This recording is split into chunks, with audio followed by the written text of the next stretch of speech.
Hello everyone, Charles Watts here. Welcome to Inside Arsenal and welcome to the Amex Stadium where all the fans now have drifted out of the stadium. I can still hear in the distance Gabrielle chants being sung by the ecstatic Arsenal fans as they begin to make their journey back to London after another fabulous night, fabulous performance from this Arsenal team who are just rewriting the record books at the moment with the way they are playing in 2024. 3-0.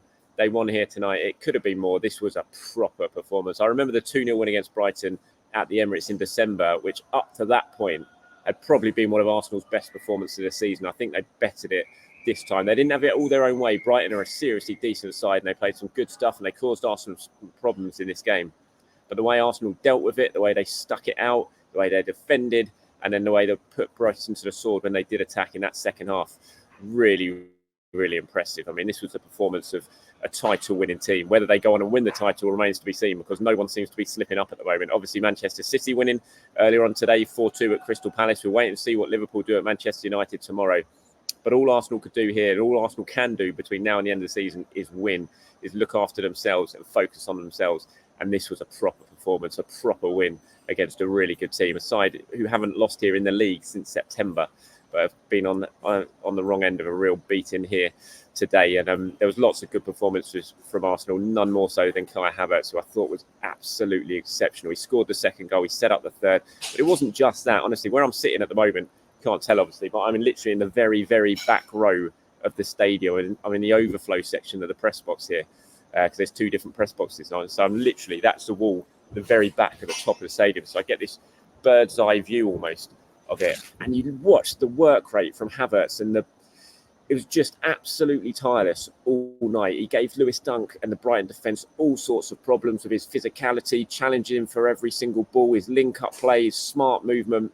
It was a really top performance from Kai Havertz. There was a lot of good performances from Arsenal players, but I thought Havertz was absolutely exceptional. I keep saying it, I've said it a fair few times this season. It's like, this has been Havertz's best performance in an Arsenal shirt, but I really do think this was his best performance in an Arsenal shirt today.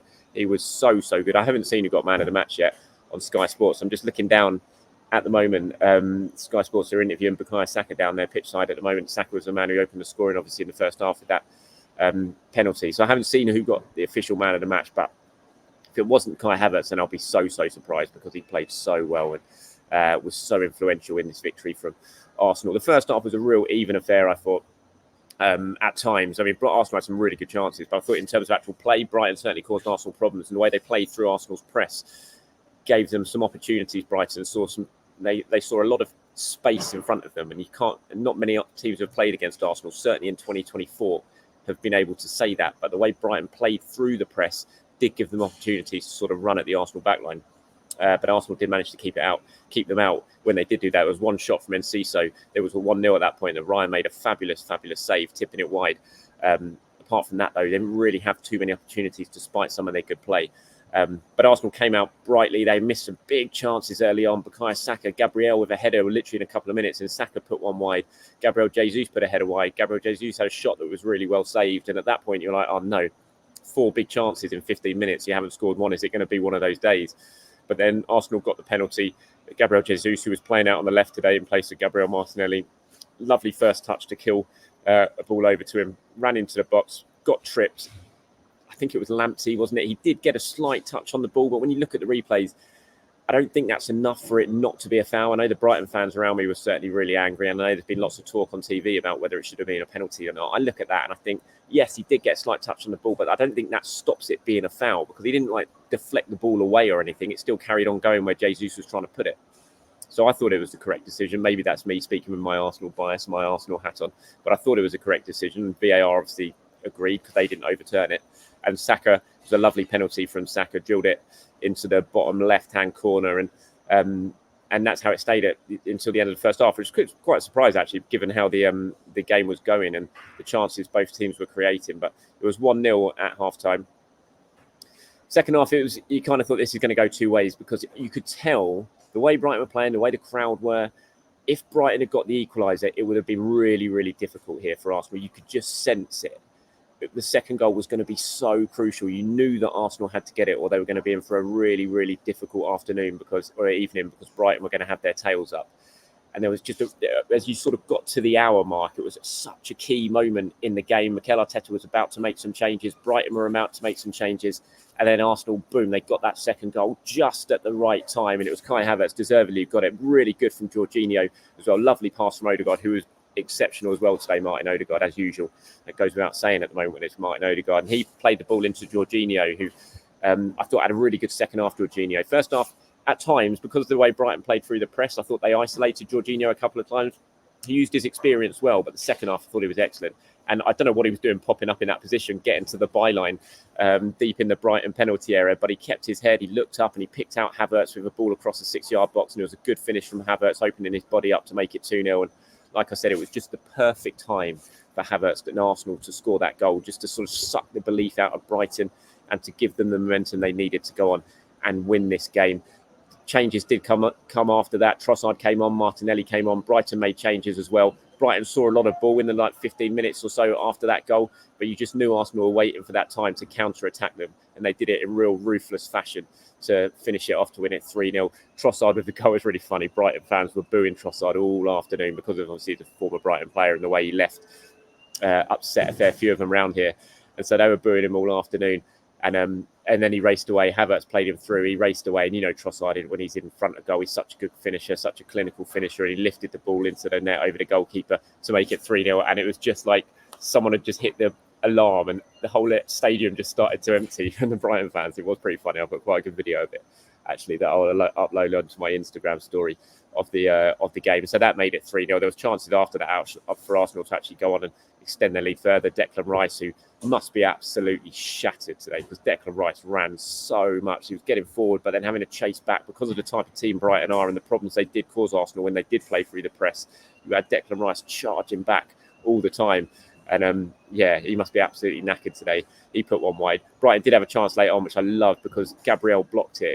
It was going in, I think. It was going towards the corner, but Gabriel blocked it. And honestly, the celebrations, it was like Arsenal had just scored a last-minute winner to win the Champions League. All the defenders in the penalty area ran to Gabriel and celebrated. And, they want this clean sheet. And you just look at what Arsenal are serving up now, the numbers they're serving up in 2024. I mean, this is the 5th consecutive clean sheet in the Premier League away from home for Arsenal. It's the first time since April 1997 that has happened. What's that, 27 years now?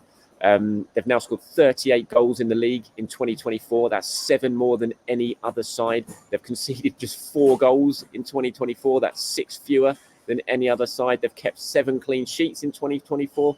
That's 2 more than any other side. They are just playing such fantastic football and producing numbers that are just truly, truly remarkable.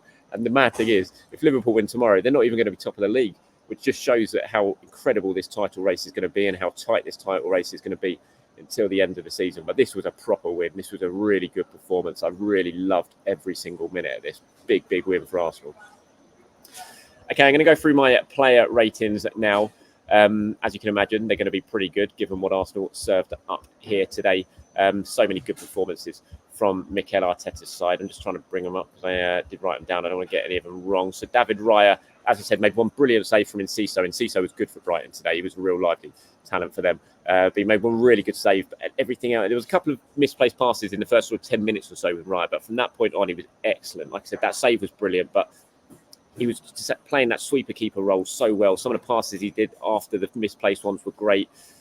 He was on the front foot. He was claiming crosses. I thought it was a really top performance from David Raya. I gave him an 8 out of 10. Ben White, I gave a 7 out of 10. Good battle with Enciso. White was getting a lot of grief, like Trossard was from the Brighton fans. It was a good battle with Enciso. Enciso got the better of him at times. White got the better of Enciso at times. It was fun to watch that. I gave Ben White 7 out of 10. Saliba and Gabriel, excellent as always. A couple of brilliant bits from Saliba under pressure in his penalty area where he managed to just turn away from the danger and bring the ball out. Such a good player. Unbelievable, those two, the centre-back partnership they have formed. I gave them both 8 out of 10. As I said, that block from Gabriel later on was a real highlight, as were the celebrations. Zinchenko got the start at left-back today. Struggled early on, I thought, Zinchenko. There was a couple of nervy moments for him. I thought he grew into the game as it went on. I thought he linked up well with Gabriel Jesus at times. But yeah, there were a couple of nervy moments as well from Zinchenko. So I gave him a 6 out of 10. In midfield, Jorginho, as I said, I thought first half there was times where he he just looked like he was struggling a little bit because he was being left isolated because Brighton were playing through the press of Odegaard and Rice. And when they got through, suddenly they were just on Jorginho. But he used his experience well to cope with some of those situations. Really good play to set up Havertz's goal in the second half. I thought it was good in the second half, Jorginho. So I gave him a 7 out of 10. Declan Rice, great battle in midfield. Really enjoyed watching him play. As I said, going to be absolutely shattered. The ground he covered, chasing the ball, going forward, trying to make things happen in a penalty area. Gave him 8 out of 10. He would have deserved that goal that he could have got late on when he put a shot just wide. Odegaard, class once again. His quick feet, his vision, just the way he leads from the front with his pressing, the ball he played for Jorginho, the alertness he showed to see that chance and set that chance up. Top performance from Odegaard, which he just produces week in, week out now. I gave him 8 out of 10. Going forward with the front line, Bukayo Saka, I didn't think it was the best of games from Saka. He missed a really good chance early on, which he put wide. Good penalty from him. Big moment that at a crucial stage of the season. We know at this stage of the season, last season, he missed a big penalty at West Ham, which was really, really crucial in the end. But he tucked this one away really, really nicely. And that sort of gave Arsenal the footing they needed to go on and win the game. So credit to him for that. But I didn't think it was Saka's best performance. I gave him a 6. Kai Havertz, I gave a 9 out of 10. I just thought it was a handful all night. As I said, his work rate was tireless.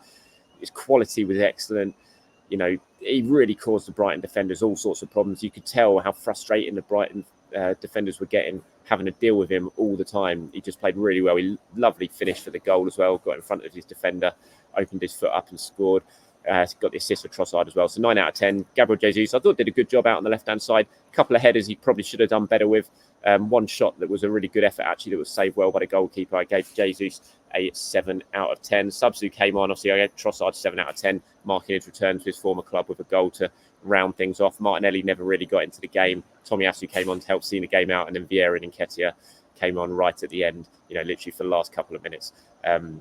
Arteta, perfect night for him in the end. I thought he got his team selection right. I thought he got his subs right in the second half as well.